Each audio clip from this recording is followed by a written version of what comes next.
SAP S/4HANA Cloud. Many SAP customers trust this modern ERP to gain the resiliency and agility they need to become intelligent enterprises. They are digitalizing business processes, improving decision-making based on intelligent automation and real-time predictions, and deploying new business models. Now with SAP S/4HANA Cloud Private Edition, a key component of RISE with SAP, you can focus on your core business, while SAP and our partners minimize your risk by managing your IT infrastructure on powerful hyperscaler clouds. With this edition, SAP provides software support, technical cloud services, and the infrastructure of your cloud-based intelligent ERP landscape.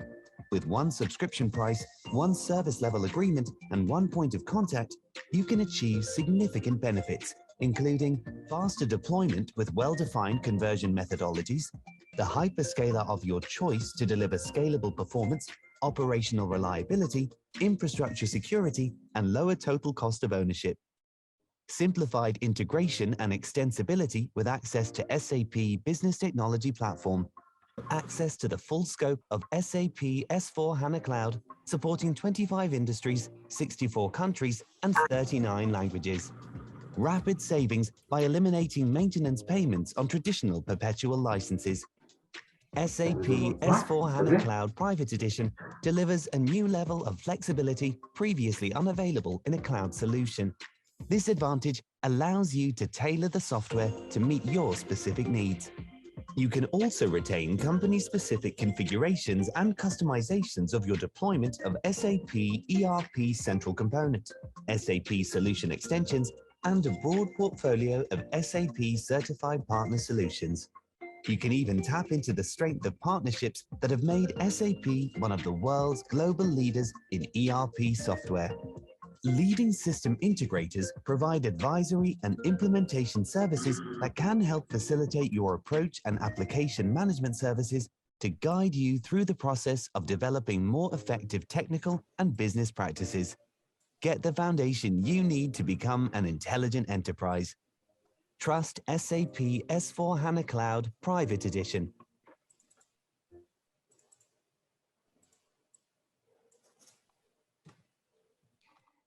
Olá, bom dia a todos. Meu nome é Agostinho Duran e eu sou responsável pela área de canais na SAP Brasil. Atualmente, nosso ecossistema atua com protagonismo sem precedentes, com todo o apoio da SAP. Somos 70% das novas vendas em pequenas e médias empresas, representamos 80% da base instalada atual, 90% das implantações são feitas via nossos parceiros e a aposta da SAP em 100% do desenvolvimento de nicho, a inovação, está na mão do nosso ecossistema. Bom, hoje a gente vai falar do pacote RISE with SAP.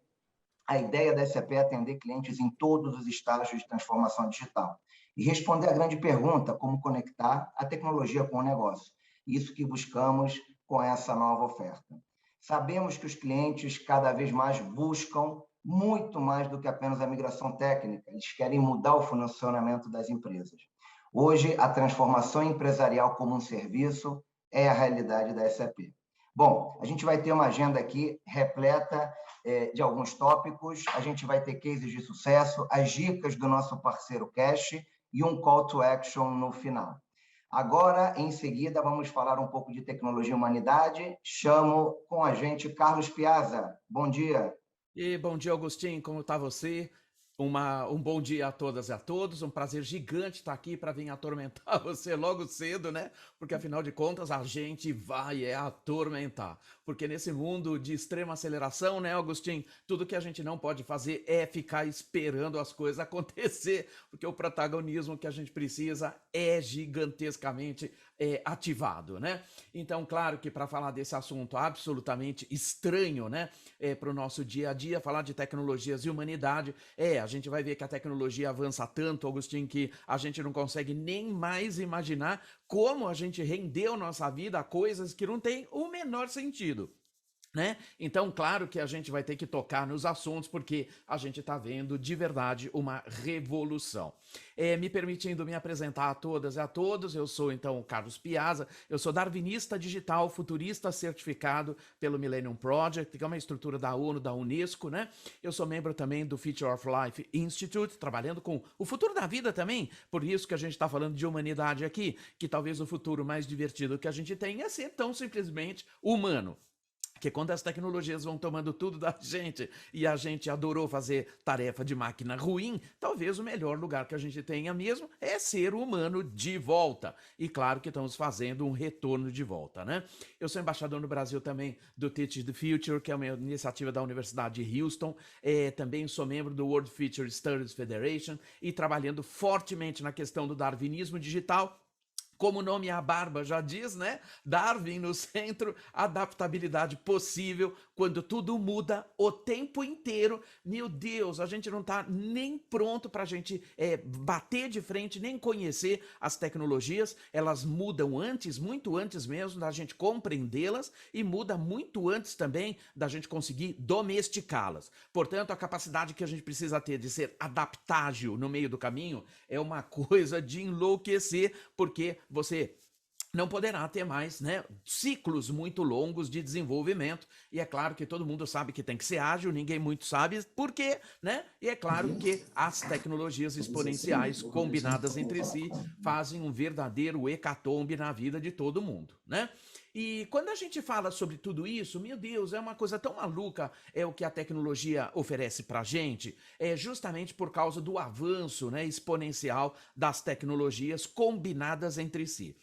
Ora, pra você ter uma ideia, os dados que nós temos apontam para agora, para o ano de 2020, cerca de 20 bilhões de dispositivos conectados no mundo inteiro, com já 1 trilhão de sensores colocados. Mas se tudo isso parece muito, o desenvolvimento para 10 anos está previsto para a gente ter 500 bilhões de dispositivos conectados, com 100 trilhões de sensores, porque nós estamos a passos largos para a internet de todas as coisas e que vai mudar também a feição de tudo. Não só isso, como a gente tem falado também, o ciclo da pandemia antecipou o futuro de 10 a 15 anos, a gente que ia ver inteligência artificial geral, num ciclo de 10 a 15 anos também, se antecipou para 8. E ora, entre 2030 está previsto nós circularmos entre nós 572 zettabytes. É uma loucura o que a gente tem com relação a isso, não só para transporte de dados, mas também como produção de dados, e não somente como isso, mas também como a evolução dos negócios também com relação a isso,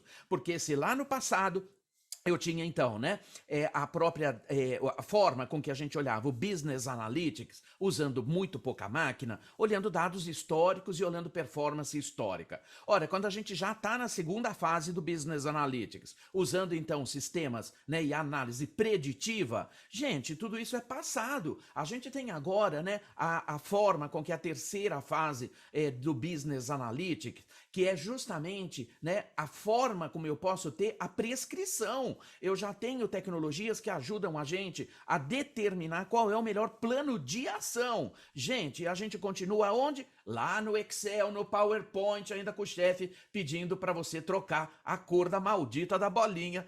Não é pra gente. E talvez a gente tenha que entender que o nosso lugar é um pouquinho além.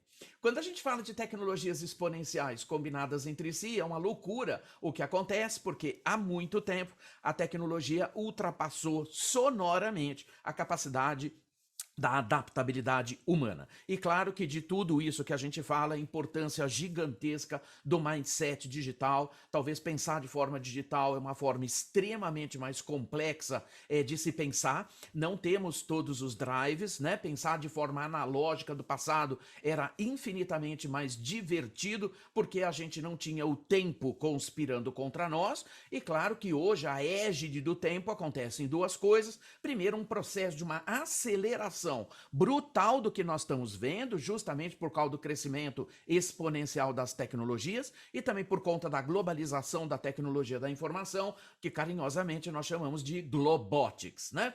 Isso faz com que a gente utilize a mais nova forma possível e as novas inovações vêm em cima das plataformas mais modernas que nós temos, vivendo uma aceleração que nós não reconhecemos. Exatamente daquilo que eu falei.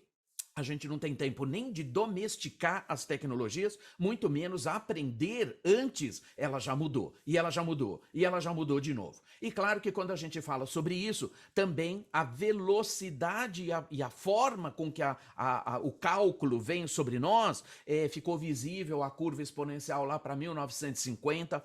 Pelo ano 2000 ela se acelerou e ela ultrapassou, mas de uma forma brutal, a capacidade do intelecto humano, levando a gente para um universo que a gente não conhece, não reconhece, já inclusive fazendo a seguinte questão de que, né, a sociedade e os humanos vão evoluir muito mais nos próximos 20 anos do que nos últimos 300 todos. E já começamos a olhar que com tanta informação de máquina e tanto poder de cálculo que nós temos, talvez a gente esteja indo a passos muito largos para o transhumanismo, como nós falamos. Claro, nosso corpo será completamente amparado por dispositivos eletrônicos, e é uma loucura tudo isso que acontece. Não é à toa também que a gente viu durante a pandemia a chegada de 3 novas tecnologias que deixam a gente absolutamente tontos, né?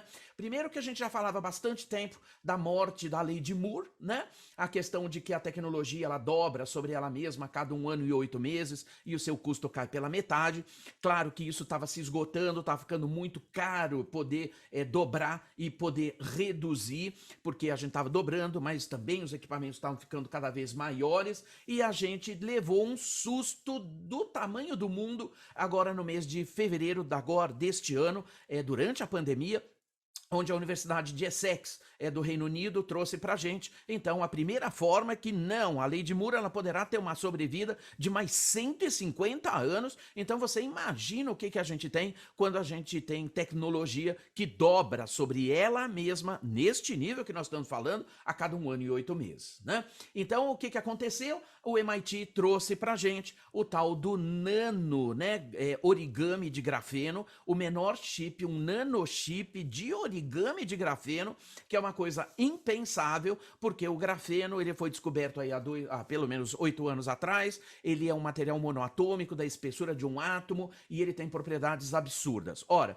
quando eu consigo colocar todo um circuito dentro de um processo que é um filme flexível de grafeno, é claro que eu consigo dobrar tudo isso, e eu consigo ter então agora o primeiro chip que é 100 vezes menor que o chip do seu celular. E isso significa que agora não posso mais colocar um sensor dentro do corpo de alguém. Eu consigo agora colocar um processador dentro do seu olho. Você consegue imaginar o que é isso? Então, quando a gente fala que a gente vai sim ser transhumanos, claro que sim. E a resposta a isso é claro que também a gente vai viver muito mais do que a gente pôde viver até então também, né? O Ray Kurzweil, que é o futurista-chefe do Google, fala que em menos de talvez 40 anos nós sejamos capazes de viver pelo menos 500 anos. Você gostaria de viver 500 anos? Ou será que é muito? Eu acho que deve ser muito. Eu gostaria de viver um pouquinho mais, mas 500 talvez não, né? E principalmente para aquelas pessoas que adoram pensar na aposentadoria, né? Provavelmente teriam que trabalhar até os 420 anos, né? E talvez a gente não esteja preparado para olhar isso também, talvez a gente também não queira, né? Então, na realidade, quando a gente olha tudo isso, é uma loucura o tipo de deslocamento que a gente tem. E claro, como tudo não para por aí, também a Universidade de Rice, nos Estados Unidos, trouxe também um material completamente novo, que é o nitreto de boro hexagonal, que ele é 10 vezes mais resistente que o grafeno, e já de cara já se sabe que ele vai revolucionar, né, muitas coisas que nós temos no nosso entorno, né? E como ele é 10 vezes mais resistente que o grafeno, lembrando que o grafeno é 100 vezes mais resistente que o aço, Gente, alguma coisa 100 vezes, né, mais resistente que o aço, que é o grafeno. Se você coloca outro material que é 10 vezes mais resistente que o grafeno, nós estamos falando que você tem agora um material que é 1000 vezes mais resistente. Gente, isso tem é um filme de um átomo de espessura transparente, flexível, recortável, onde a Samsung, há muito pouco tempo, na Feira da Coreia, colocou uma TV de LED, né, de cada lado, de 64K. Você imagina o que é você ter um filme de um átomo de espessura com duas TVs de 64K, uma de cada lado de um filme de um átomo? Isso é uma coisa absurda, absurda. Mas independente de tudo isso, isso vai possibilitar trazer também tecidos eletrônicos, adesivos inteligentes, implantes medicinais de altíssima complexidade, de altíssima precisão, e é uma loucura o que a gente viu acontecer durante a pandemia, né? Não só isso, como também o MIT trouxe também outra coisa absolutamente maluca, né? Que é o supercondutor também de grafeno, que desde de cara a gente nem viu a computação quântica chegando sobre a gente ainda. Ela está aberta só para grupos de pesquisadores, programadores, para poder entender um pouquinho do que ela é capaz de fazer, dá medo de ver. Porque nas mãos da computação quântica está a superinteligência artificial, que vai pensar mais do que todos os humanos juntos na face do planeta. E claro que a gente vê que também tecnologia para o bem e para o mal, elas andam com a mesma mão, né? Uma mão uma via de mão dupla. E claro que a gente viu os pesquisadores do MIT, eles descobriram esse tipo raro de supercondutor, chamado de grafeno, de 3 camadas torcidas por um ângulo mágico. Além de tudo, agora todo mundo da área de tecnologia consegue fazer mágica, né? Que a gente não está acostumado a fazer também, né? E na realidade eles trouxeram uma nova forma de contribuição, justamente porque essa magia que eles falam está no fato de que esse material consegue manter uma supercondutividade em campos magnéticos de até 10 Tesla. É uma quantidade 3 vezes maior do que é encontrado hoje em supercondutores convencionais, né? Isso significa que agora a gente pode ter, né, uma supercondutividade, né, à prova de ímã. Isso é uma loucura o que a gente está falando, parece uma coisa tão inocente, é uma loucura o que a gente está falando, porque a gente vai poder correr, né, agora ter corredores de transferência de dados, de capacidade de processamento, da forma com que a gente olha tudo que a gente vê do mundo, da alta sensorização, da informação em tempo real, isso dá vida para a realidade mista, isso dá vida para a forma com que a gente pode colocar hoje em funcionamento de uma forma muito mais efetiva os hologramas tocáveis, como a gente já vê, por exemplo, nas tecnologias mistas, né? Então, quando a gente olha tudo isso, meu Deus, será que a gente está se metendo onde, né? Porque talvez a forma com que a tecnologia também se pronuncia, ela coloca algumas coisas muito incríveis sobre a vida da gente. E não só com relação às inovações possíveis, mas também da maneira com que a gente pode se estruturar tudo isso que a gente tem pela frente, não é? Então eu fico aqui pensando sempre cá com meus botões, né? Será que a gente realmente está pronto para nunca mais estar pronto? Não é isso? Será que a gente, ao longo desse tempo todo, a gente aprendeu que não basta mais todo aquele estoque de conhecimento que eu tive pela escola, que, aliás, como crítica, ela é exatamente igual a mais de 150 anos, 180 anos. Ela continua ensinando profissões para, né, para profissões que não existem mais, ensinando coisas para profissões que não existem mais. Será que a gente realmente vai parar uma vida inteira só estudando e sendo curioso e descobrindo coisas novas e outras coisas também que possam fazer com que, inclusive, a vida humana possa se prevalecer, né, da alta tecnologia que nós temos? E tanto que a gente viu isso acontecer durante a pandemia também ainda, que foi muito rica essa pandemia sob essa ótica, muito ruim sobre outra, mas como tudo que a gente fala, alguma coisa se degenera, outra se regenera. E a parte regenerativa que nós estamos falando aqui é que o Fórum Mundial colocou o fato de que talvez Covid-19 seja uma oportunidade de ouro da gente colocar então planeta e pessoas em primeiro lugar, todo o resto viria depois. Não é isso? Isso marca um novo zeitgeist, um espírito do nosso tempo, né? Bom, será que a gente tem uma ideia e será que realmente a gente conseguiu concretizar que tudo se move sistematicamente nesse ambiente de mudanças caóticas, praticamente anárquicas, e que seres humanos não têm essa propriedade? Que seres humanos odeiam ambiguidade, odeiam sensação de risco da ansiedade que isso causa, não é próprio para seres humanos? Será que realmente a gente tem como aprender a entender o passado e olhar esses fragmentos que nós temos que apontam para esse novo futuro? Nós somos muitíssimo bons para ter saudade do passado, mas nós não somos lá muito bons para poder olhar futuro, e muita gente ainda acha que o futuro chega sobre a gente, como se a gente estivesse vivendo dentro da música do Zeca Pagodinho, né?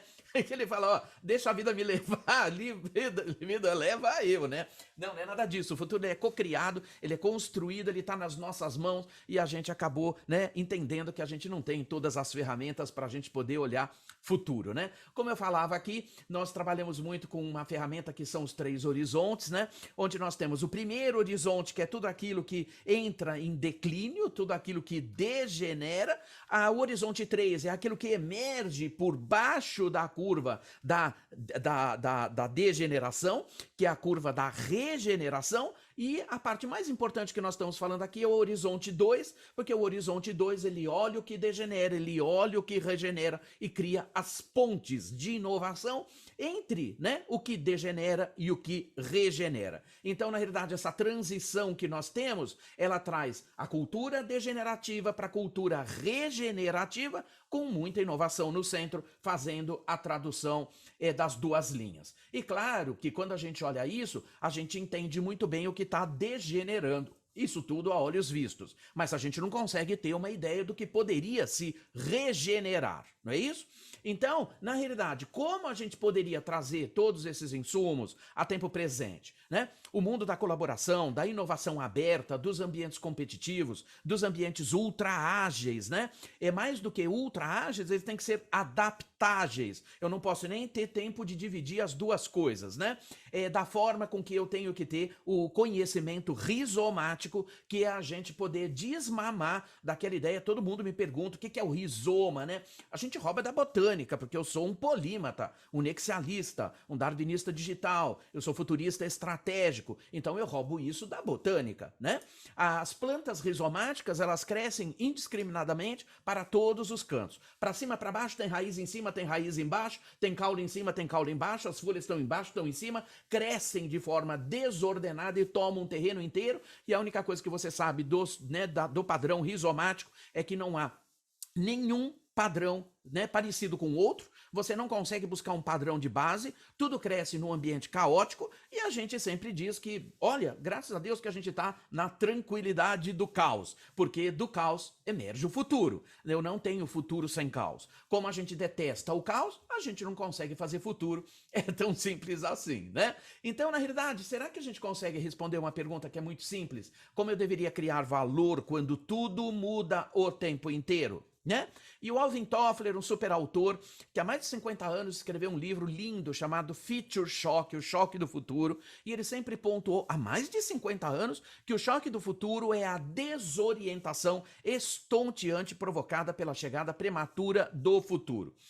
Se você não aprender com a história, ele fala, porque o futurismo ele é marcado por muita presença histórica de coisas, mas não pelos fatos do passado, mas pelos contextos que geraram os fatos do passado. Contextos são infinitamente mais importantes do que os próprios fatos, né? Porque o fato é a pontinha do iceberg, os contextos é tudo que está embaixo, né? Então a gente entende, mas assim, toda vez, né, a gente tem que se voltar para conhecimentos polímatas para entender então quais foram os contextos que levaram aos fatos do passado.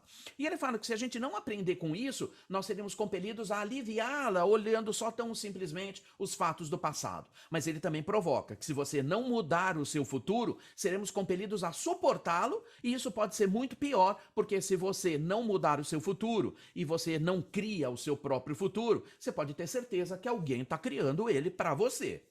Tudo bem? Então chega o tempo em que a gente tem que meter a mão e construir nosso próprio futuro, claro. Mas tem um outro autor que eu gosto muito, que é o Robert Greene, também, que ele coloca que imaginar o futuro é uma espécie de nostalgia, porque seres humanos, né?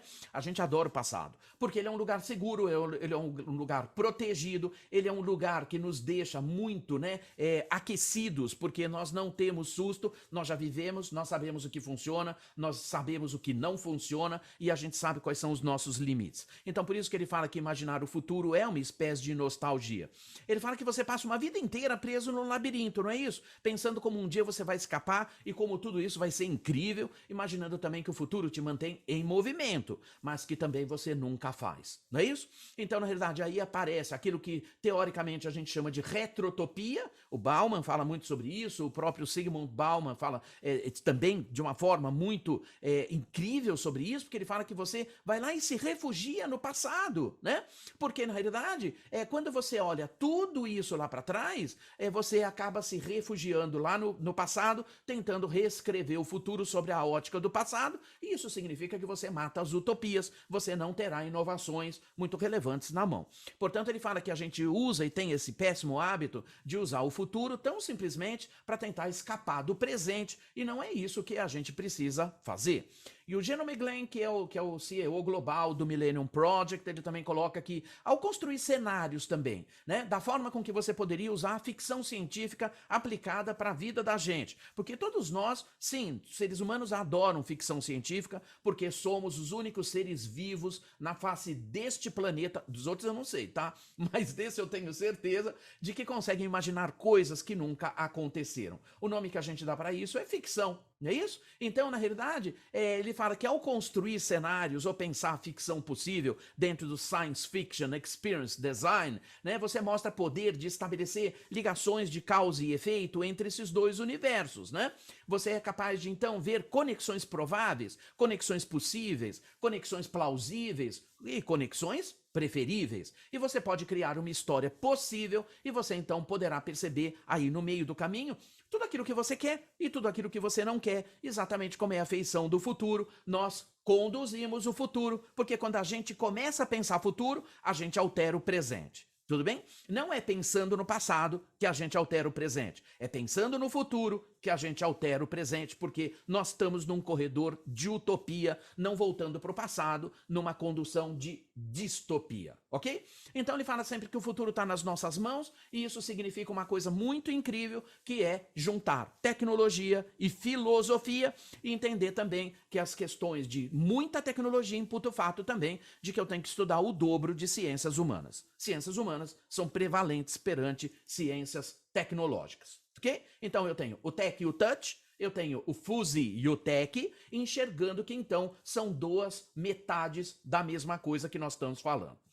Portanto, o próprio Edward Osborne Wilson, super professor, um querido, de verdade, um querido, ele fala uma coisa muito engraçada, que ele fala assim, olha, a gente tem toda hora que pensar que o grande problema da humanidade é o seguinte, temos emoções paleolíticas, empresas medievais e tecnologias godlike, tecnologias divinas. E tá dado o mapa da desgraça, né?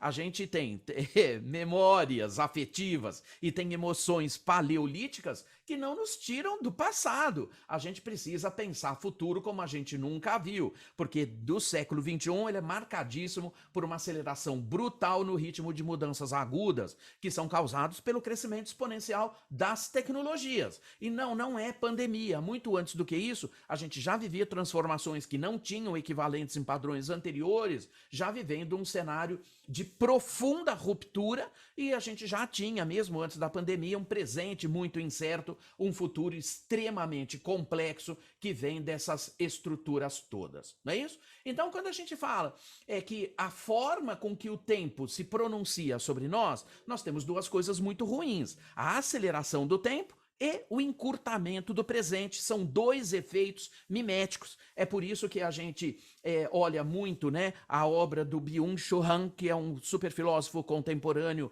sul-coreano, que ele coloca que, na realidade, ele até chama atenção, né, que ele fala assim, por favor, fecha os olhos, né, volta a dormir, porque o encurtamento do tempo, combinado, né, com a forma da grande velocidade de informação que nós temos, faz com que a gente esteja completamente deslocado com relação a isso. E o Edgar Morin chama a atenção de que nós estamos vivendo um deslocamento absolutamente anti-humano, porque um dos grandes problemas do mundo que nós enfrentamos hoje é como ajustar o nosso jeito de pensar para lidar com desafios cada vez mais complexos, de mudança ultra rápida, num mundo impossível de se prever, e nós temos então que repensar nosso jeito de organizar conhecimento, porque nós estamos sendo levados no peito com ele, né, devido à grande complexidade, ao caos e à a anarquia. E isso tudo traz para a gente como base aquilo que a gente falou da degeneração e da regeneração, aparece no radar aquilo que a gente chama de revolução noética, é um assunto complexo, isso é da própria filosofia francesa, quem escreve muito disso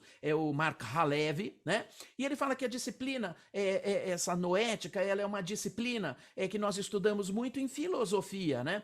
Porque ela estuda os fenômenos subjetivos da consciência humana, da mente humana, do espírito, isso não é religião, e da vida a partir do ponto de vista da ciência, né? E como conceito filosófico que é em linhas muito gerais, ela define a dimensão espiritual do homem. Então, na realidade, tudo isso faz com que haja um grande chamamento pela humanidade. E claro que a Revolução Noética marca o fim definitivo, né, da visão moderna e antropocêntrica do mundo. Isso vai impor para a gente uma mudança extremamente radical do olhar, em que o espírito, a inteligência e o conhecimento suplantam pela primeira vez os drives econômicos e políticos. Será que a gente está preparado para ver isso? A transformação ela está se dando a olhos vistos, né? E claro que quando a gente fala sobre tudo isso, o homem não é mais o centro do mundo, ele está agora a serviço da sua própria evolução.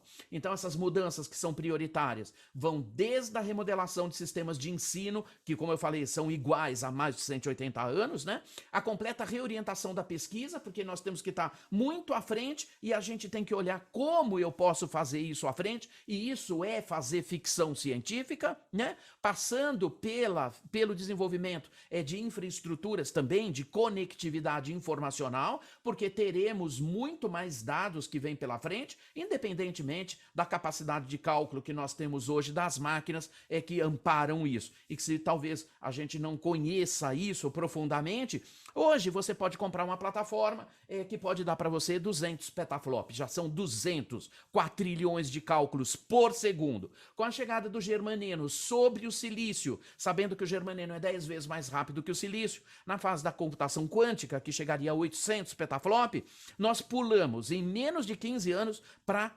8.000 petaflop, 8.000 quatrilhões de cálculos por segundo, e com todo esse monte de sensores que nós vamos ter, 300 trilhões de sensores em 10 anos, você pode imaginar o que eu preciso ter de corredores de informação para poder, então, desenvolver essas informações e trazê-las para o sistema de inteligência. É uma loucura. É por isso que a Universidade de Oxford coloca como uma das principais profissões do futuro para começar já a desenvolver, que são os especialistas do Feng Shui de dados. Tirando uma coisa engraçada, porque o Feng Shui a gente rouba da arquitetura, né? Rouba do design. E o que é isso? É a gente poder aprender a dar uma visão harmônica dos dados para tirar inteligência sobre eles, porque o volume é estonteante, a gente não consegue compreender porque eles chegam muito brutos. Não é isso? Também temos que pensar que a gente está lidando com extinção real de muitas fronteiras, entre elas, por exemplo, né, a passagem, a mudança do valor de posse para o valor de uso. As novas gerações não querem ter nada e eu não consigo mais entender como eu reconheço você pelo que você tem. Agora eu reconheço você pelo que você é. E também passa pela gestão holística da saúde, pela caça de desvios consumistas. Ora, é claro que a nova humanidade vai ter que fazer essa revolução, não é isso? E a vida vai seguir o seu caminho com ou sem a presença do homem, claro, porque ele não é mais o ponto de inflexão. Para fazer tudo isso, eu preciso transformar as empresas com liderança transacional para liderança transformacional. Eu tenho que entender, como Einstein falava, que se a princípio sua ideia não é absolutamente absurda, não há esperança para ela, eu preciso voltar a fazer ficção dentro daquele universo do moonshot thinking, onde eu preciso ter um enorme desafio, um impacto radical, avanços tecnológicos relevantes, e claro que eu tenho que lembrar que a presença do humano ela é completamente outra no meio do caminho, justamente porque nós temos feições diferentes, nós não podemos mais nos confundir com algoritmos ruins, não somos. Portanto, o chamamento que nós temos, exatamente do John Naisbitt, é que quanto mais tecnologia nós introduzirmos nas nossas vidas, mais a gente deve buscar um balanço high touch, um lastro humano. Intuição, então, surge como um skill precioso na nova sociedade da informação, justamente porque temos muita informação. Portanto, o lugar de seres humanos não é competir com as máquinas, é trabalhar em harmonia com ela, porque afinal de contas nós estamos falando da quinta revolução industrial, onde nós já estamos sobre ela.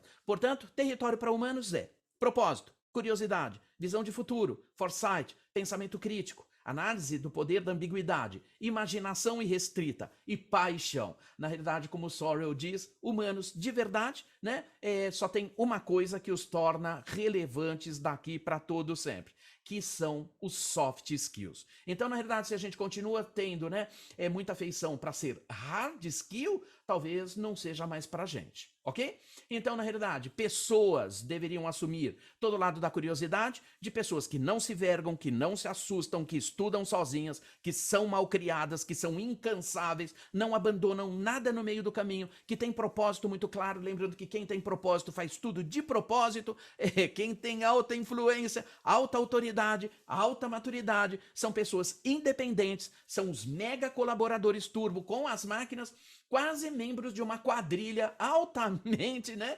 íntima entre capacidade de processamento e análise da ambiguidade, onde humanos são magnificamente bons. E esse é o campo do que a gente deveria ter, né? Então, nunca mais confundindo homem com máquina. Máquinas para resolver problemas, humanos para fazer perguntas, né, Paula? E a gente não deveria confundir tudo isso, não é isso? Exatamente, Carlos, muito bom, muito bom. Alguém tem alguma pergunta ou quer fazer alguma ponderação, alguma colocação? Fique à vontade. As pessoas têm medo de mim, viu, Paula? Elas não gostam de fazer pergunta para mim, é verdade, viu? Eu não tenho medo de você. Já é um alento, né? Carlos, eu vou arriscar um comentário na linha do Oba!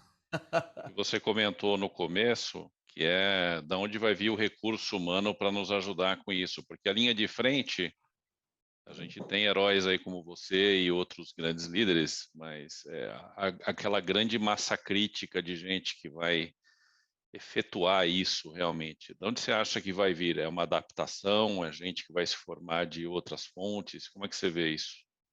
Na realidade, esse é o grande ponto que a gente chama atenção, César, por causa da tal da responsabilidade social discricionária, né? O discricionário é que falta um pouquinho, talvez, na visão das empresas, tá? Porque, na realidade, fazer responsabilidade social hoje, César, é a gente olhar na nossa estrutura e ver quem está na linha de tiro das tecnologias. E a gente viu na pandemia uma coisa muito terrível, né? As mazelas todas vêm à tona, né, César? A gente viu, por exemplo, 3 milhões de pessoas durante a pandemia não conseguiram buscar a ajuda emergencial porque elas não existiam, não é isso? Todo mundo acompanhou isso, né? Você imagina que eu preciso de uma pandemia para descobrir que tem 3 milhões de pessoas que não existem, né? Com tanta tecnologia, com tanta informação circulante, eu não tenho as informações básicas, né? E, na realidade, aquele mundo competitivo que nós tivemos do capitalismo de base e também pelo reforço que nós tivemos do capitalismo tardio, do neomarxismo de 1930 a 1945, deixou a gente muito mais competitivo e todo mundo tentando trazer pessoas e atrair pessoas para as linhas de produção que sejam mais qualificadas em tese. Pedido de você um monte de qualificações que não são usadas, né? E, na realidade, eu tenho feito uma crítica muito grave às áreas de recursos humanos, tá, César? Porque eu não posso mais imaginar que o humano é recurso. Onde eu tenho uma empresa que usa o humano como recurso, já está muito errado. Eu preciso usar humanos para poder criar o meu novo futuro. Então, talvez a gente tenha um deslocamento. E para ficar um pouquinho mais cruel, a China fez um teste durante a pandemia. Meu Deus, César, olha, a gente fala assim, bom, pessoal de chão de fábrica, né, não pode se dar o luxo do home office, né? Muito menos do Office Anywhere, porque o nomadismo também chegou. Você hoje pode trabalhar de qualquer lugar, vestido de qualquer coisa, né, César? Você não precisa mais se vestir para ir trabalhar. O nomadismo, então, né, traz o fato de que o emprego não é mais um lugar. Então, também isso já quebra algumas lógicas, né? E o grande teste que foi feito na China com a internet 5G, lembrando que a China já tem o satélite de 6G no ar, e isso me apavora um pouco. Eles dizem que vão ligar isso em 30 anos. Eu juro para você que eu duvido, tá, César? Se o satélite já está no ar, daqui a pouco o povo liga esse troço e a gente ainda está no 2.8G, né? Porque nem 3G de verdade a gente tem, né? Eu acho que não tem. A gente não experimenta 4G aqui. E eles fizeram um teste para provar que blue collar, que chão de fábrica, pode sim fazer home office, e conseguiram colocar então um sistema cognitivo preditivo e um sistema autônomo que controla máquinas de terraplanagem, César, sendo operados a 2.500 quilômetros de distância. Eu não sei mais se o chão de fábrica ele vai abrir estradas né? Ou se ele vai passar o resto da vida jogando PlayStation 5, que é o que mais o que parece a vida deles agora. Então eu fico imaginando aqui, o ciclo da educação, ele é sempre de 50 anos. Se a gente não começar a fazer agora, a gente vai viver um ciclo de escassez muito grande, tá, César? A gente já vive isso hoje com a fuga dos talentos, com a fuga dos cérebros, e tanto que a gente vê. Brasil, hoje, César, 70 mil vagas na área de TI abertas. Por que a gente não consegue fechar? Porque os nossos programadores são mega curiosos e são muito criativos. O mundo inteiro está vindo aqui contratar. E quando o mundo vira e a gente não percebe, César, hoje eles ganham em dólar, né? Ganham em criptomoeda, e eu pergunto, né? Para todo mundo, eu falo assim, escuta, você ganha salário? Claro que eu ganho, né, prof? Me chamam de prof, né? Eu não trabalho de graça. Eu falo, mas como é que você recebe? Eles falam assim, ué, pelo PayPal, claro, né? As empresas depositam de qualquer lugar do mundo pelo PayPal, né? Deposita em dólar, converte em criptomoedas, abre uma conta digital nos Estados Unidos, larga lá, e quando eu preciso eu vou convertendo, vou transferindo para cá, para lá, e eu tô vivendo e muito bem, obrigado. Então, na realidade, quando tudo isso é um assunto global, a gente não pode ter a noção de que na localidade a gente tenham pessoas que não conseguem entrar nisso. E isso é muito perverso, né, César? Né? Então, quando a gente olha a participação da tecnologia até para matar a fome, como a gente está vendo agora, meu Deus, a gente já deveria ter tecnologia para poder produzir alimentos há muito tempo, porque a gente sabe que para manter o padrão de consumo do mundo, a agricultura em 10 anos tem que aumentar 70% sua produção. A gente sabe que a agricultura não pode trazer. É isso? E é exatamente como o Pasi Paininka, que é o presidente da Solar Food, uma empresa finlandesa, que acabou 2 anos, 3 atrás, fez uma joint venture com a NASA. Ele fala uma coisa perturbada, sabe, César? Ele fala que talvez temos que urgentemente dissociar a produção de alimentos da agricultura. Isso significa tecnologia. Mas quem é que vai fazer isso? A gente precisa começar um novo ciclo de aprendizado com uma nova lógica, que é, então, formar polímatas e nexialistas, não mais especialistas, para trabalhar na hierarquia, né, das especialidades das empresas que, by the way, né, César, modelo fordista, né? 1930. 1930. Foco na produção. Agora o foco é no human-centered design. Foco é no ser humano, na vida humana e na saúde do planeta. Todo o resto vem depois. Então a tecnologia é a varinha, né, de condão do novo maestro dos novos tempos. Okay, obrigado por me apavorar mais um pouco. Mas é o futuro, é assim que viveremos. Eu mando para você depois, tá? Tudo bem? Okay. Se você quiser, eu te mando, tá bom? Só o Rivotril litrão nos salva, né? Legal, obrigada, César. Obrigada, Carlos, pela sua contribuição, pelo tema tão importante que é a revolução da tecnologia e da humanidade. E realmente é necessário a gente ter a mente aberta para essa transformação, né? Como o César bem colocou, deixar um pouquinho mais apavorado aí com o que vai ser o futuro.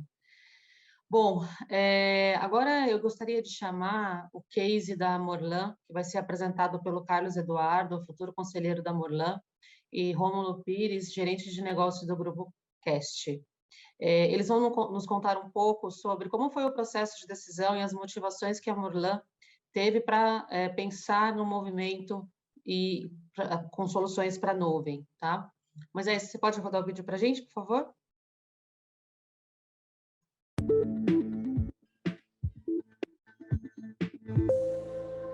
Olá, pessoal, tudo bem? Meu nome é Rômulo, eu sou gerente de negócios para o interior de São Paulo aqui na Cast Group. Ao meu lado está o Carlos Tassinari, né, representando a próxima geração de acionistas aí da Morlan.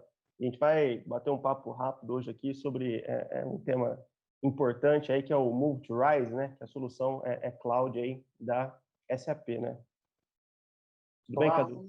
Olá, todo mundo, tudo bem? Primeiramente, agradecer a atenção de todos. Para mim também é um prazer contribuir com esse tema que é tão importante aí para a gente da Morlan.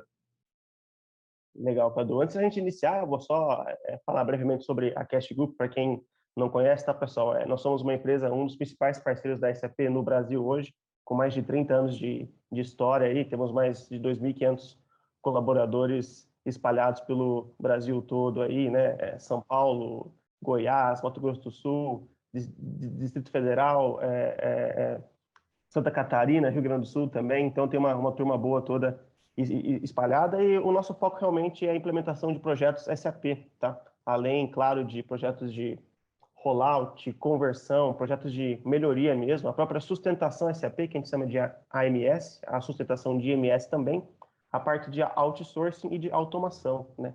São esses pilares aí que a Cast segue hoje em dia. Eu vou deixar também o Carlos falar um pouquinho sobre a Morlan, né, Carlos? Conta pra gente um pouco mais. Com certeza, muito importante. A Morlan é uma empresa que tem mais de 60 anos no mercado, a gente cresceu junto com o Brasil, né? A empresa foi criada pelo meu avô. A gente costuma dizer que a Morlan é uma empresa tradicionalmente moderna, né? Então, a gente tem mais de aproximadamente 1.000 funcionários, né? Temos uma fábrica no interior de São Paulo, em Orlândia, na verdade 2 unidades ali no interior de São Paulo, e o escritório em São Paulo.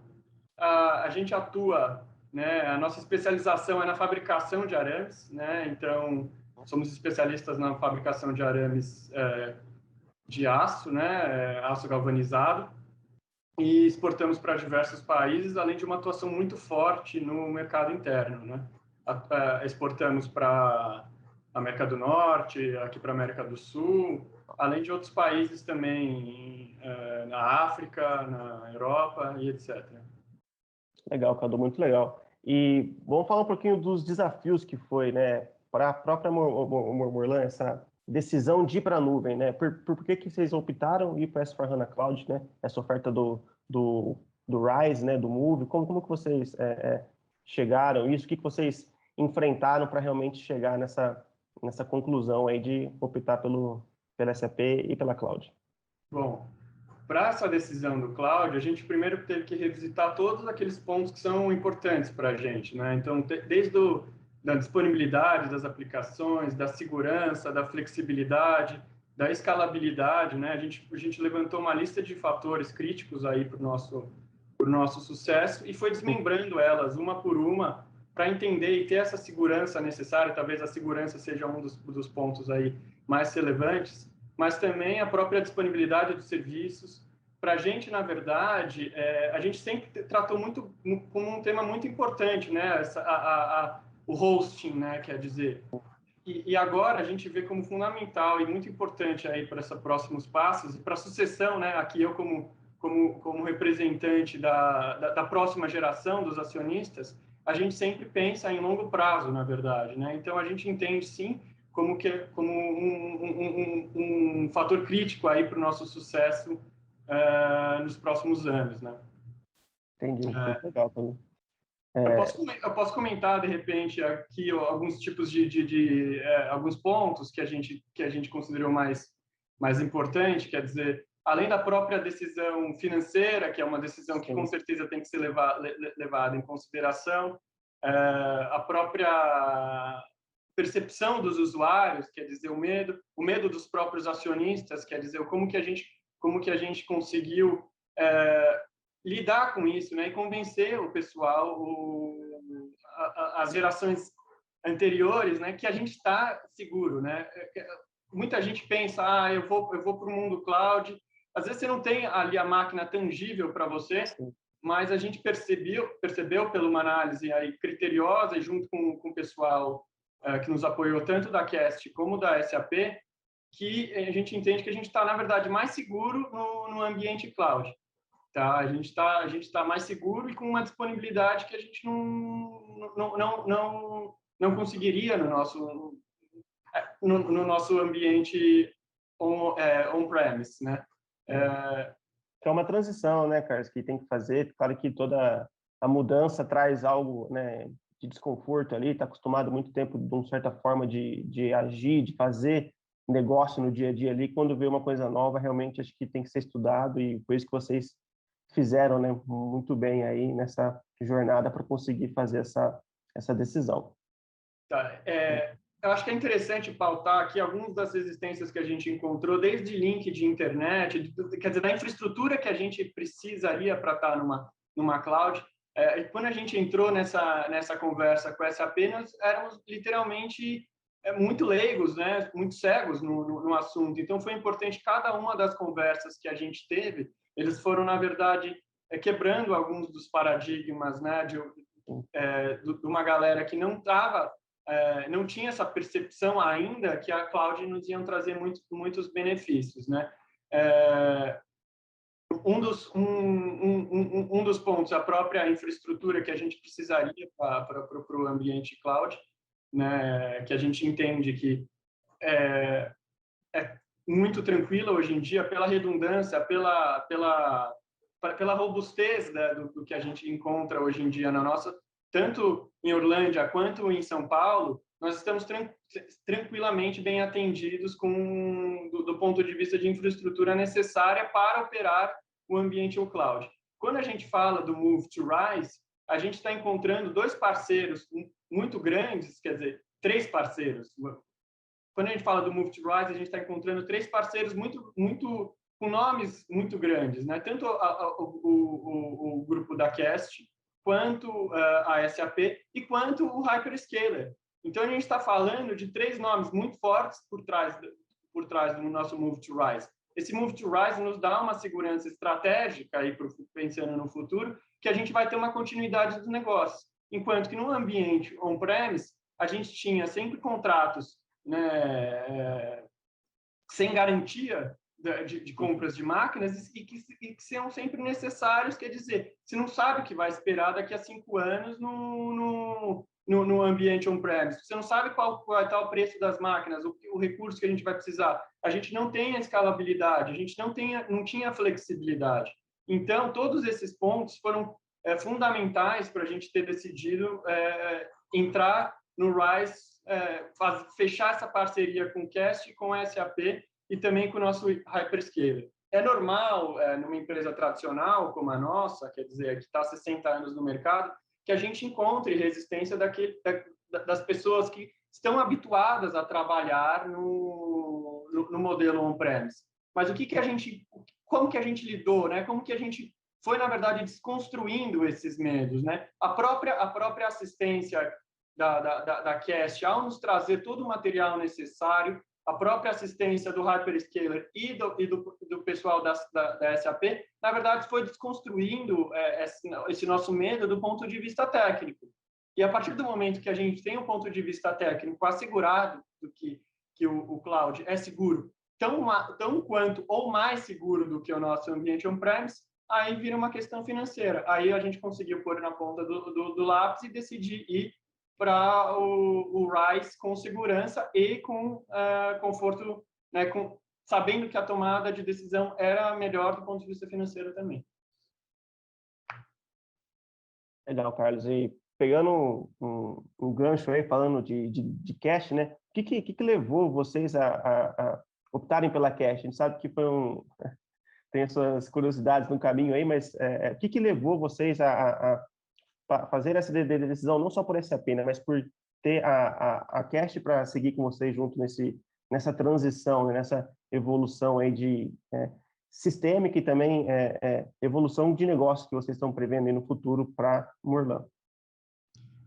Como eu já disse antes, né, um dos pontos que eu tinha comentado é que a gente precisa de nomes fortes atrás, né? Então, a Cast ela entra como uma das principais parceiras da SAP no Brasil, né? E com grande implementação nos projetos SAP, né? Além de tudo, a Cast, ela desde o início que a gente estava começando as conversas com a SAP, ela mostrou uma prestatividade muito grande. Quer dizer, a gente, eu comentei que no começo do processo a gente não conhecia o mundo nuvem. Eu brinquei até que éramos cegos, né, no mundo nuvem. Então a gente precisaria de fato de alguém que quando a gente ligasse atendesse para a gente, né? Então que tivesse esse serviço muito disponível, né? Assim como a gente espera que a gente tem certeza que o cloud vai ter uma disponibilidade muito alta, a gente precisava também dessa disponibilidade aí com os nossos parceiros, né? Até eu comentei da desconstrução do medo, a Cast ela foi fundamental nessa desconstrução do medo, com o apoio aí de uma equipe especializada, de uma equipe técnica, para comentar com a gente quais eram os benefícios do mundo cloud, tanto do ponto de vista técnico, aí também nos trazendo outros benefícios de escalabilidade do sistema, da flexibilidade e do próprio ponto de vista do roadmap da SAP, de pensando no mundo cloud, né? Então, a Cast foi fundamental para de fato, traduzir para a gente quais são os benefícios da SAP, e agora a gente, com certeza, vai ter esses benefícios em conjunto com a Cash, né, na implementação, né? Então, foi uma parceria, está sendo uma parceria muito benéfica. Ô, Carlos, aproveitando então, mais uma pergunta para você aqui, o que você espera, né, depois que você tiver o seu SAP em produção, aí, quais são os benefícios que você espera que isso traga para a própria Morlan, isso a curto, médio ou longo prazo? Como que você enxerga esses benefícios, né, da nuvem, né, e da SAP para Morlan? Ótimo ponto, Romulo, porque eu comentei aqui durante a reunião de alguns fatores que foram críticos e muito estratégicos para a gente na tomada de decisão, mas eu posso trazer aqui os benefícios reais, né? Desde a redução de problemas com a gestão de sistemas on-premise, que para a gente vai nos permitir focar naquilo que é importante para a gente, quer dizer, a gente não vai ficar mais preocupado com a máquina, com o servidor que a gente vai contratar, a gente vai poder focar tanto nas melhorias de processos de sistemas internos, como na fabricação em si do arame. Vamos esquecer os problemas que estão no dia a dia com a gente nos sistemas on-premise. Não só os problemas, tá, Romulo? Mas também as preocupações. Tá? Então, a gente entende que essa redução de risco, né, que a gente vai ter, na verdade, uma redução de risco no mundo cloud, né? Além disso, eu já comentei também dos benefícios financeiros, que a gente entende que o cloud ele vai fazer sentido a longo prazo, aí tanto do ponto de vista da forma como que a gente foi fazendo licenciamento, redução de CAPEX, então tem um benefício financeiro. Se ganha uma usabilidade e também a gente vai ter uma possibilidade de integração muito mais ágil com sistemas cloud. A gente vai fazer parte de um ecossistema, né? E digo mais, né? A gente está fazendo essa migração, a gente sabendo que a gente está bem acompanhado, né? De novo, eu vou tocar nessa tecla, mas a gente está bem acompanhado. Quer dizer, a gente não está. Se a gente está indo para um ambiente cloud, a gente não está pegando um avião, um monomotor, a gente está pegando um jumbo, né? A gente está indo bem acompanhado, então sabendo que a gente está no modelo mais seguro do que tem, né? Isso para a gente é muito importante, né? Eu até comentei durante uma reunião que eu falei, a gente está entrando aqui num avião, como a gente não conhecia nada, não sabia se a gente precisava pegar um paraquedas junto ou não, se a gente simplesmente vai andar nesse avião e vai decolar nesse sistema, né? Outro ponto que a gente pode comentar aqui é que a gente vai ter uma melhor satisfação das áreas usuárias, quer dizer, vai ter o nosso ambiente cloud, ele vai permitir essa melhor usabilidade, com isso também uma melhor satisfação das áreas, né? A possibilidade de uma produtividade, por exemplo, dentro da área fiscal, com as integrações, possibilidade da gente aprender, né, com o próprio mundo cloud, escalar, de repente, começar a fazer uns analytics no futuro, começar a pensar, né, em vários potenciais, na verdade, que o cloud ele pode trazer para a gente, né? Então, sabendo que a gente está com SAP, com Hyperscaler e com um implementador de qualidade, a gente está seguro, né? A gente está tranquilo dessa decisão que a gente tomou. Tranquilo, aproveitar, né, Cadu? Decolar, o céu é o limite, é isso aí. Bom, pessoal, a gente vai ficar por aqui. Eu queria agradecer a todo mundo que assistiu, que acompanhou, agradecer, claro, o Carlos por participar com a gente e poder ceder esse tempo dele para poder contar um pouquinho desse caminho, dessa jornada que é a nuvem. A gente sabe que cada cliente tem seus desafios, né? E a gente tem o prazer de poder trazer o Carlos aqui para ele contar como foi a história dele, a nossa história, a história da Morlan também. Muito obrigado, Carlos. Bom, eu que agradeço a participação, Rômulo, também agradeço a presença de todo mundo que está aqui conosco. Eu fico à disposição para eventuais dúvidas, para alguns questionamentos que são naturais, eu entendo, desse tema. É muito importante que a gente sane eles antes de tomar qualquer tipo de decisão. Isso aí. Muito obrigado, pessoal. Tchau, tchau. Obrigado.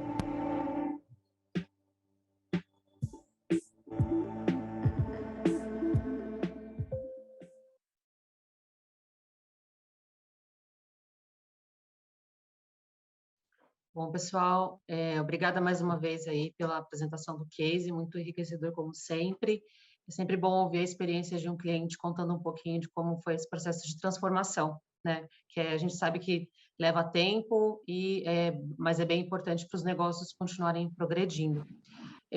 Alguém tem alguma pergunta para fazer especificamente? A gente tem aqui o Rogério, que é arquiteto de negócios da Cash Group, que pode responder.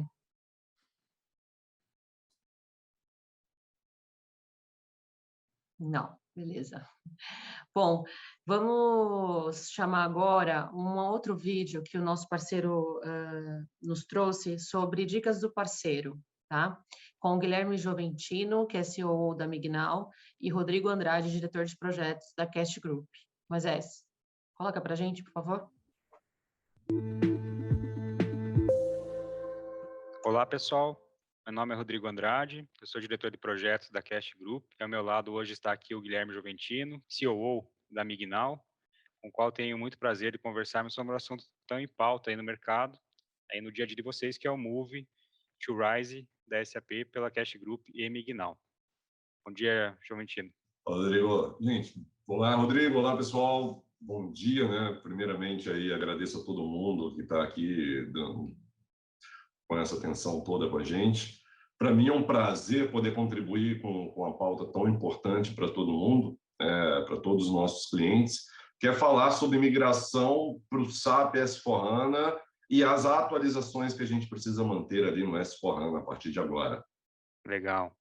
Deixa eu falar um pouquinho das nossas empresas, para que todo mundo nos conheça, né? Então, eu sou da Cash, como eu comentei, a Cash é uma empresa aí de 30 anos, né, de história, mais de 30 anos, tem hoje 2.500 colaboradores, está localizado aí em 8 estados, né, São Paulo, Distrito Federal, Goiás, Minas Gerais, Mato Grosso do Sul, Paraná, Rio Grande do Sul e Santa Catarina.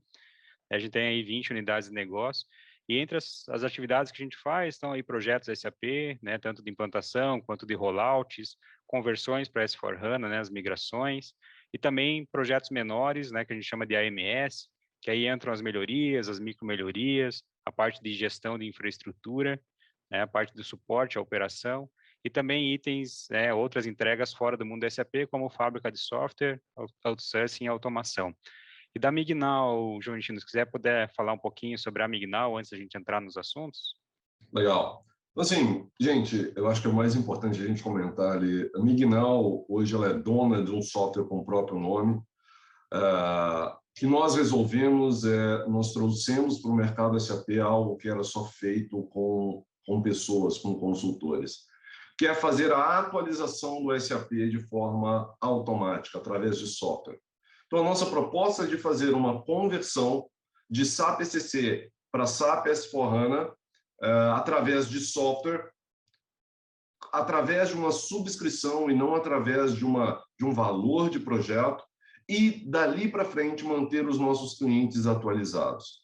Hoje a gente é um produto certificado pela própria SAP, nós estamos disponíveis na SAP Store e com execução de projetos no mundo inteiro, não só Brasil, mas no mundo inteiro, com grandes parceiros, incluindo a própria SAP e a Cast, que a gente tem o prazer aqui hoje de estar junto.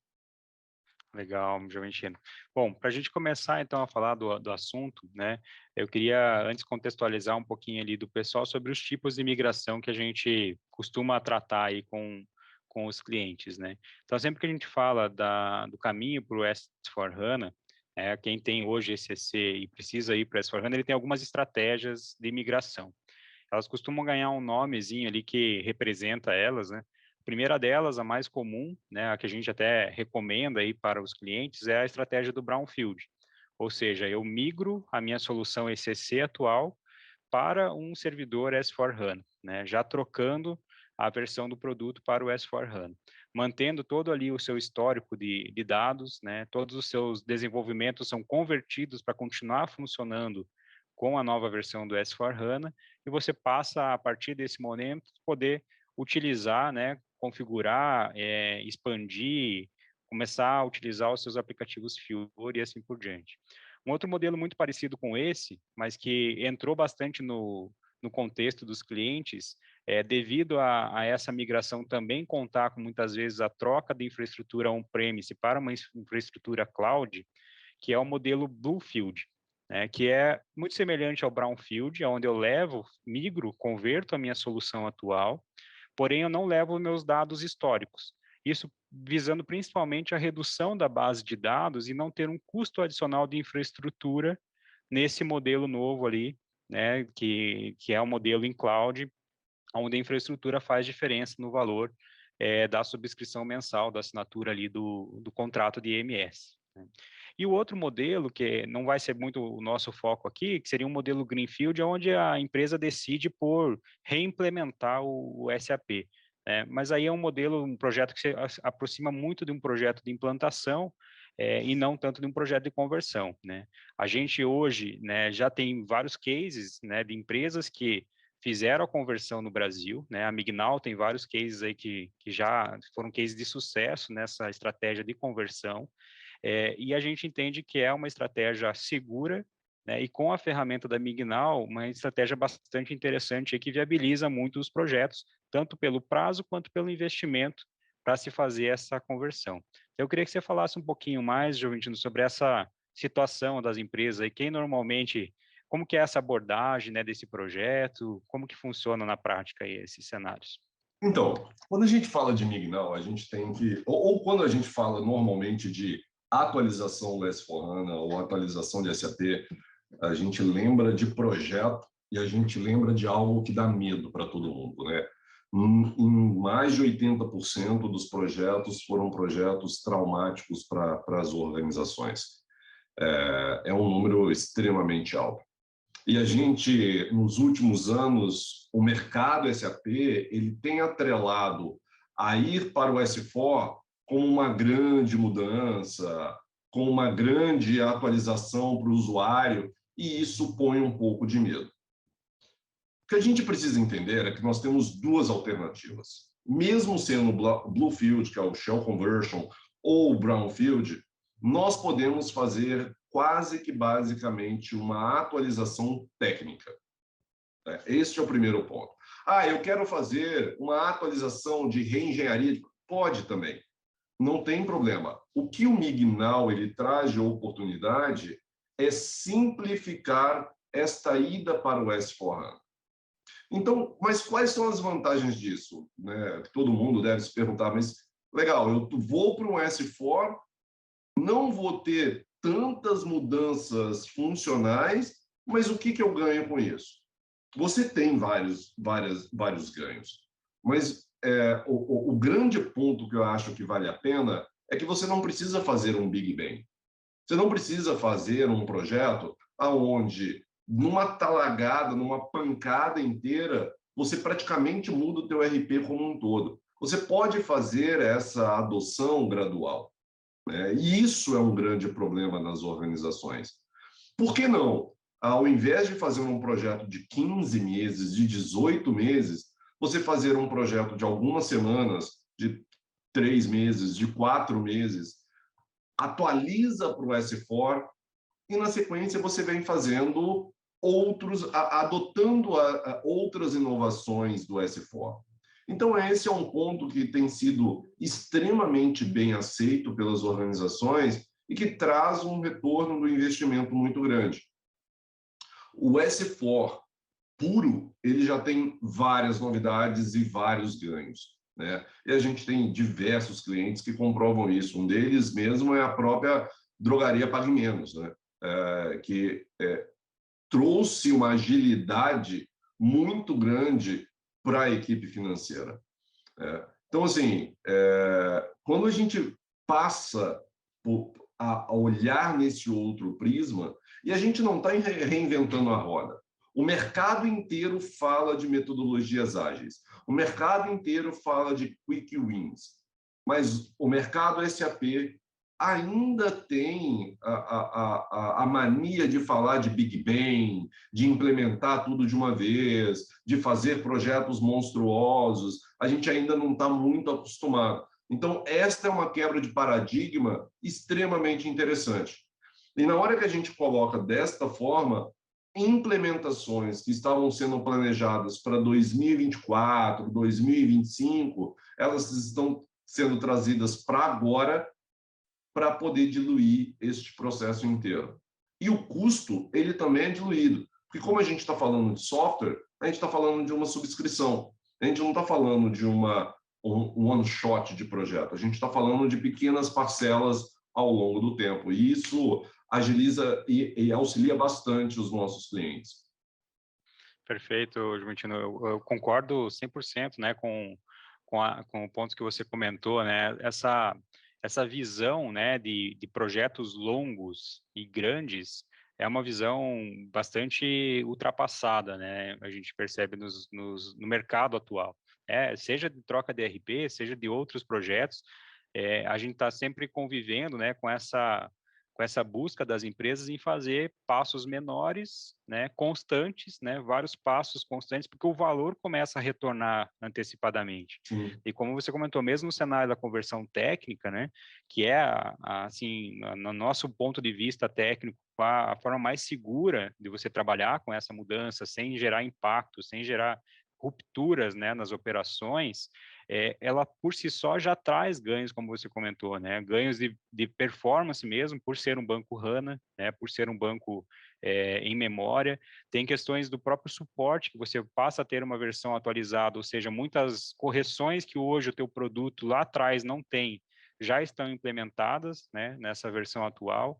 E além do que você volta a ter uma versão que a SAP está desenvolvendo, está buscando corrigir, está buscando lançar notas, suporte packages o tempo todo. Então, você volta para o cenário de uma operação suportada, né? Isso é um ganho muito grande. Sabe um outro ponto, Rodrigo? Ninguém está prestando atenção ainda, mas a última versão, o último ERP do SAP ECC, ele, se eu não me engano, foi lançado em 2012. Nós estamos falando de um ERP de pelo menos 10 anos. O coração das organizações hoje, eles estão com pelo menos 10 anos atrás, sem nenhuma melhoria depois disso, sem nenhuma evolução própria da SAP. E aí, quando o cliente ele olha para os 22% de Enterprise Support que é pago anualmente, esta é uma conta que pesa. Mas pesa porque ele paga e não usa o que ele tem direito. Perfeito. E além disso, né, essa questão do S4, eu costumo até comentar com alguns clientes que é uma jornada, né? É um programa. Se você for ver assim, a questão da ida para o S4, né, quando você vê lá o S4 com toda a sua potencialidade de funcionalidades, aplicativos, embedded analytics, informações em tempo real, ele é um cenário que para você chegar lá, você tem que percorrer algumas etapas. Você vai ter que primeiro fazer uma conversão, que é o que a gente defende, conversão técnica, e aí você pode habilitar, né? Então, você pode daí fazer uso do cache management, pode fazer uso do Demand Driven MRP, né? Então, tem várias funcionalidades que estão dentro do núcleo digital, que depois de você fazer a conversão, você passa a poder fazer uso, né? Implementar essas melhorias. E aí, em pequenos passos, mobilizando áreas específicas, sem fazer uma mobilização gigante na empresa inteira, né? Aqueles projetos de troca de RP, onde os key users dedicados por um ano, não. A gente foge desse cenário, né? Ninguém tem mais essa disponibilidade também dentro de casa para alocar um time por um ano para fazer projetos, né? É raros as empresas que conseguem. Então, justamente a ideia é você trabalhar em uma visão de roadmap, né? Onde você faça a conversão e depois você siga fazendo essas melhorias que vão atingir todos aqueles potenciais que o S4HANA traz, mas em etapas menores, concentradas, focadas em algumas áreas, priorizadas de acordo com cada empresa tem a sua prioridade, né? E essa que a gente entende que é a receita do sucesso aí para a gente fazer uma boa caminhada para o S4HANA, né? Sem trazer nenhum trauma, né, para as empresas, fazendo uma conversão segura, como a gente comentou, rápida, já podendo colher esses benefícios de forma nativa ali da solução, depois ia expandindo essas funcionalidades e essas melhorias. É isso aí. E assim, a gente tem cases, né, que vão de 18 dias a cases os mais complexos de conversão, que a gente fala de 5 meses, 6 meses no máximo, de empresas extremamente complexas, muito grandes e ainda assim com transformação. Mas a nossa média normalmente é de 3, 4 meses no máximo, e aí a gente está falando de boas corporações, grandes corporações que são cases hoje já nesse setor, e que após 3, 4 meses pararam de investir dinheiro num software antigo, né? Já estão com o software atualizado, porque as empresas elas não pararam. Hoje, se você olha para o ECC, por mais que possa não ter um projeto novo, mas sempre tem um desenvolvimento, sempre tem um reporte, sempre tem um ajuste, só que está se gastando dinheiro e tempo em algo defasado, em algo antigo. Então, quando a gente simplifica a forma de ir para o S4 e transforma isso em uma jornada, traz um ganho muito, muito inteligente para a gente, né, Rodrigo?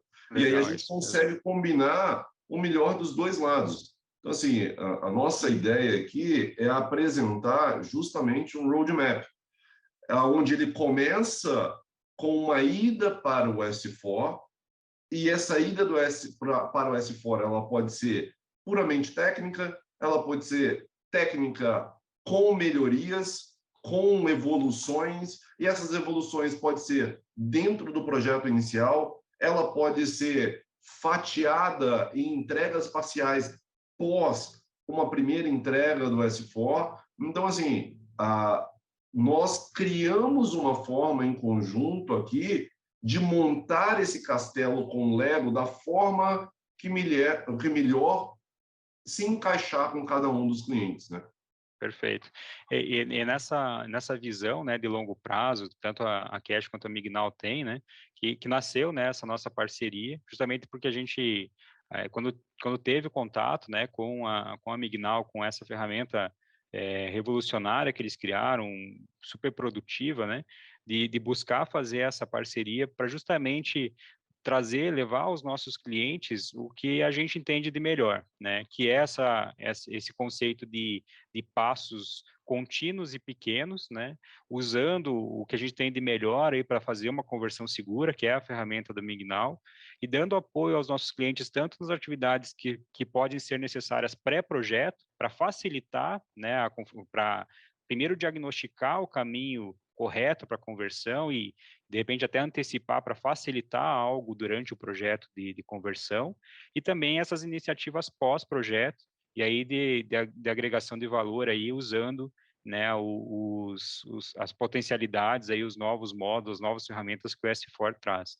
Então, estamos juntos aí com a Mignal nessa jornada com vocês, né, para que a gente possa construir esse roadmap em conjunto, fazer um bom planejamento, né? Porque um projeto desse exige também um bom planejamento, o momento de realizar a conversão, buscar uma janela de projetos da empresa adequada, faz toda a diferença aí para ter um caminho de sucesso, né?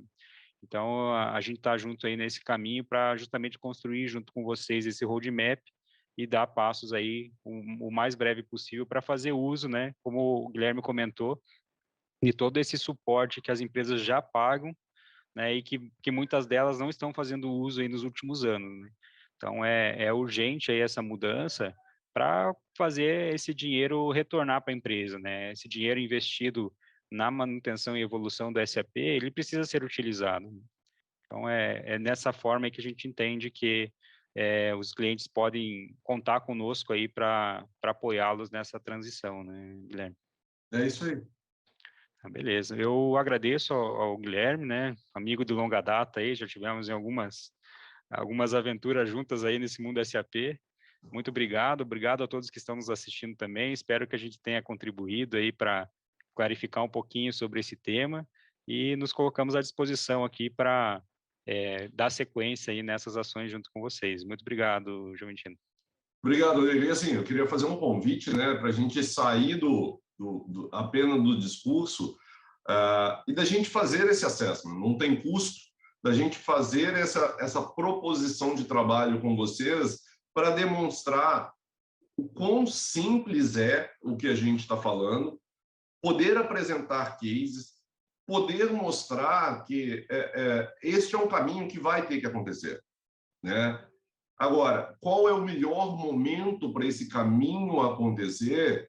A gente pode planejar agora. A gente pode parar, sentar e entender nisso agora para vocês tomarem a decisão quando de agora até onde no futuro isso vai acontecer. Então, o quanto antes, eu aconselharia que fosse feito, que vocês entendessem, né, o que tem de potencial, como é feito, para poder tomar uma decisão correta, no tempo correto. Certo, Rodrigo? Perfeito. Obrigado a todo mundo pela oportunidade. Grande abraço. Abraço, pessoal, a todos. Até logo. Tchau, tchau.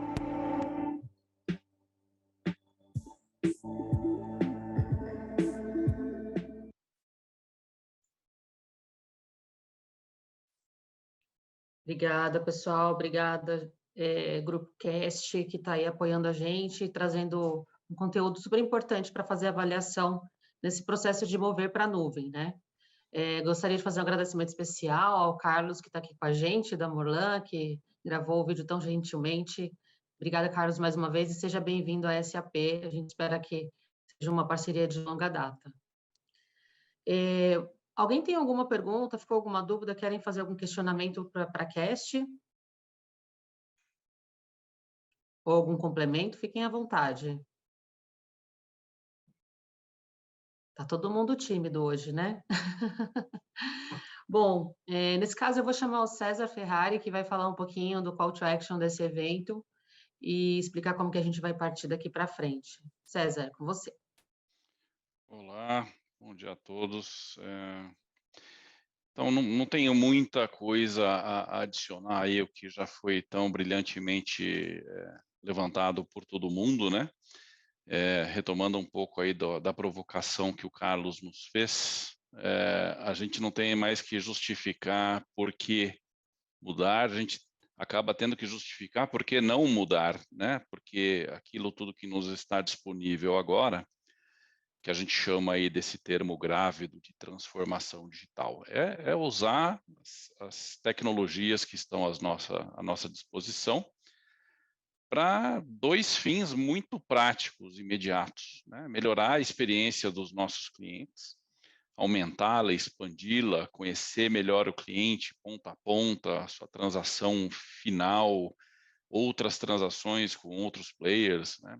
Ou seja, abraçar o cliente mesmo. E tornar a nossa empresa mais eficiente, reduzir custo, reduzir déficit técnico, tornar a operação menos custosa, mais eficiente, multicanal, expor processos para integrar com outros ambientes, né? É para isso que a gente transforma digitalmente as nossas empresas, né?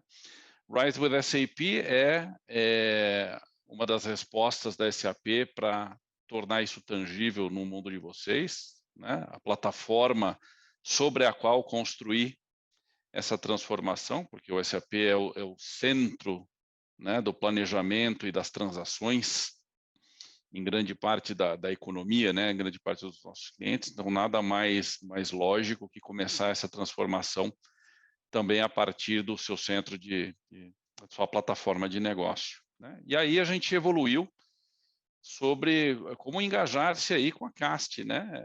Tá junto com vocês. E aí o convite, né, o call to action é esse imediato. A gente acabou de ouvir aí dos nossos colegas aí também, incluído o colega da Mignal, né? Vamos sentar junto e discutir como tomar esses próximos passos, né? Talvez complementar com um último passo de convencimento dos stakeholders, dos decisores mais acima, de que a gente precisa começar essa jornada, né? Porque é fundamental melhorar a experiência do cliente, porque é fundamental me tornar mais eficiente operacionalmente, é fundamental a gente deixar para trás aí algumas amarras técnicas, funcionais, né? Então, essa é parte da justificativa, e depois a jornada propriamente dita, né? E então a Cast acabou de mostrar aí grandes ferramentas, grandes modos com os quais se começar essa conversa, incluindo o Mignal para clientes que são da base instalada, né? Uma relevância assim um pouco maior para quem é da base, né? E aí até uma provocação mais imediata, né? Engajamentos como o do Value Starter, né? Que são relevantes para clientes que são da base instalada do SAP, né? Para fazer uma avaliação de como justificar para fins de negócio, né, os porquês da transação. O simulation game do S4, muita gente, às vezes, no seu ambiente aí da sua empresa, às vezes nem conhece o que é a nova cara do SAP S4HANA, né? Precisa de uma imersão. O simulation game é uma grande experiência interativa que a gente pode gamificar essa experiência, né? Então, fica o convite aí para ações muito imediatas, mas o call to action de verdade, engajem-se com a Cast, engajem-se com a Mignal, e usufruam aí dessa experiência agregada, tá? Então, esse é o convite mais imediato e muito pragmático que eu tenho para deixar para vocês. Então, com isso, agradeço a presença de todos, né? De todos, da Morlan, da Cast, de vocês, convidados, né? O pessoal da SAP que está aqui com a gente também, tá bom? De volta para você aí, Paula. Obrigada, César. Bom, a gente está partindo para o encerramento. Mais uma vez, eu gostaria de agradecer a presença de todos vocês, do nosso parceiro Cash Group, do Carlos, da Morlan. Estamos à disposição. Engaje-se com a Cash para entender como funcionam esses programas e conhecer um pouco melhor sobre o RISE, sobre S4. E é isso, gente. Se alguém quiser fazer alguma colocação, algum agradecimento, fica à vontade, esse é o lugar. Paula, por favor. Eu queria agradecer a todos os nossos clientes que estão aqui presentes, tá? Nosso time de vendas está aqui em peso, tanto o time do Rogério, o meu time aqui, que para assessorar vocês nessa jornada, tá? Nos procure, vamos conversar nas agendas que nós marcamos, para que a gente entre no detalhamento, veja a imersão que o César trouxe, tá? Caminhar nessa jornada, que o momento é agora, tá? O Carlos da Morlan trouxe toda a jornada que ele fez para a decisão da nuvem SAP, isso, vários de vocês já dividiram as mesmas dores conosco, né? E a mensagem dele foi extremamente positiva e baseada na realidade que ele viveu.